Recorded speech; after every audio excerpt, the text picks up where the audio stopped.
Caitlin.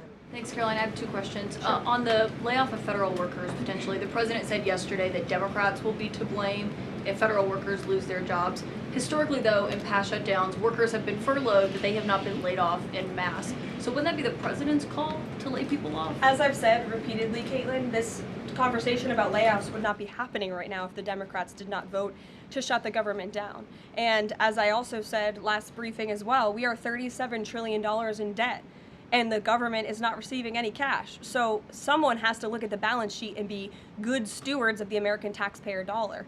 And layoffs are an unfortunate consequence of that. Term, for example. Well, as I'm telling you now, this administration is focusing on checking the balance sheet and ensuring we're doing the right thing by the American taxpayer.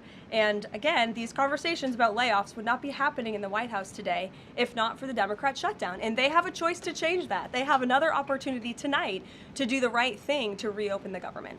Joey. Judge over the weekend. Sorry, my second question. A federal judge over the weekend that the president had appointed to the bench in his first term in office basically argued that he could not deploy other states' National Guards to Portland. Basically said that it was untethered, his argument, to what is actually happening on the ground. Which local officials in Portland have said that the National Guard is needed there?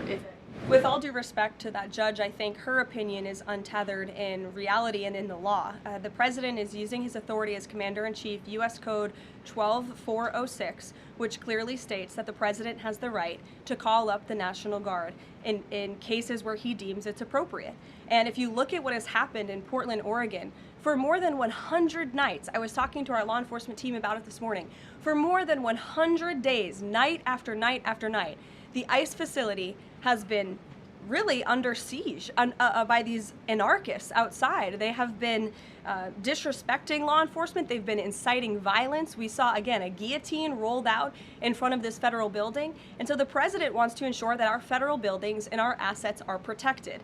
And that's exactly what he's trying to do. And ultimately, in the case in Los Angeles, that judge ruled in the Ninth Circuit, that panel of judges ruled that those troops could remain and that the president was well within his authority to do so. So we are appealing that decision. As you know, we expect a hearing on it pretty quickly, and we're very confident in the president's legal authority to do this, and we're very confident we will win on the merits of the law. But no local officials that you can point to that have said we need the National Guard? Because I spoke to the police chief of Portland last week. He said that the president's claims just don't match up with what's happening on the ground. I would encourage you as a reporter to go on the ground and to take a look at it for yourself, because there's been many members of the press, not press in this room, but independent journalists, some of whom we'll be inviting to the White House very soon to share their stories, because they have been in the middle of these riots and they have witnessed the anarchy that is taking place night after night. It's on video. You should play it on your show. You have a great opportunity on prime time on CNN to show your audience. Yeah, but you're probably talking to partisan Democrat officials who are opposed to everything this president does.